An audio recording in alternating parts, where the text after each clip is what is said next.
সেপ্টেম্বরের দ্বিতীয় সপ্তাহ থেকে অতিমাত্রায় লোডশেডিং দেখা যাচ্ছে।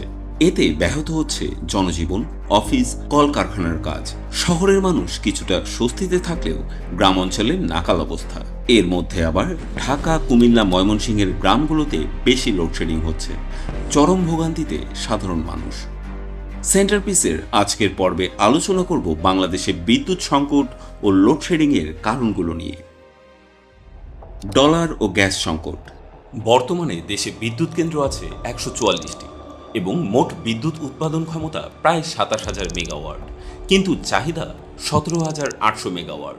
সংবাদ মাধ্যম বিসিবির তথ্য মতে বর্তমানে বিদ্যুৎ ঘাটতির প্রধান কারণ হল ডলার সংকট। পর্যাপ্ত ডলার না থাকায় চাহিদা মতো বিদ্যুৎ উৎপাদন হচ্ছে না।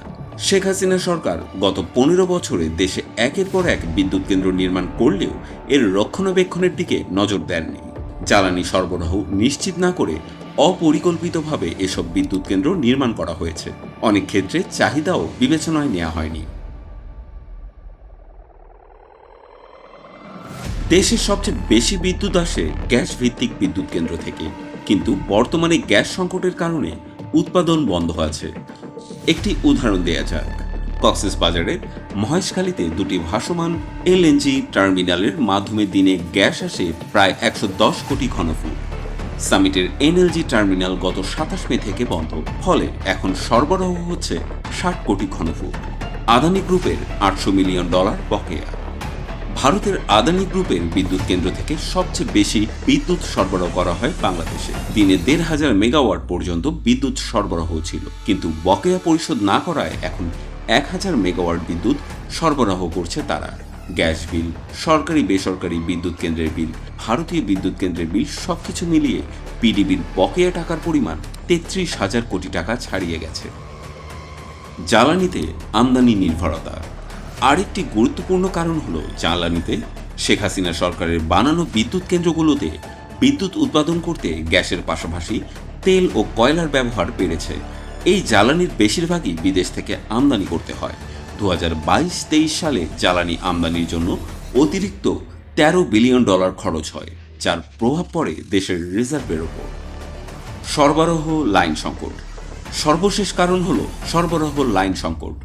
জ্বালানি বিশেষজ্ঞরা বিদ্যুৎ খাতকে চরম অব্যবস্থাপনার খাত হিসেবে দেখছেন। বিদ্যুৎ ও জ্বালানির দ্রুত সরবরাহ বৃদ্ধি আইন পাশ করে এগুলোকে দায়মুক্তি দেয়া হয়। ব্যবসায়ী ছাড়াও আওয়ামী লীগ নেতারাও বিদ্যুৎ কেন্দ্রের মালিকানা নেন। দেশের দক্ষিণে ৪টি বড় বিদ্যুৎ কেন্দ্র হল পায়রা, রামপাল, এস আলম এবং মাতারবাড়ি বিদ্যুৎ কেন্দ্র।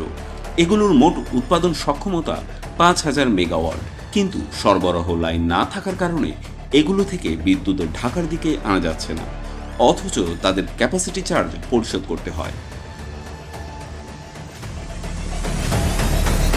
অন্তর্বর্তী সরকার এরই মধ্যে লোডশেডিং মোকাবেলায় পদক্ষেপ নিয়েছে।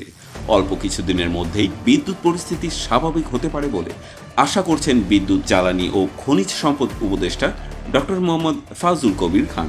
তিনি বলেন, এলএনজি আমদানির কাজ চলছে, ২০ দিনের মতো সময় লাগবে। এরপর গ্যাসের সরবরাহ বাড়বে।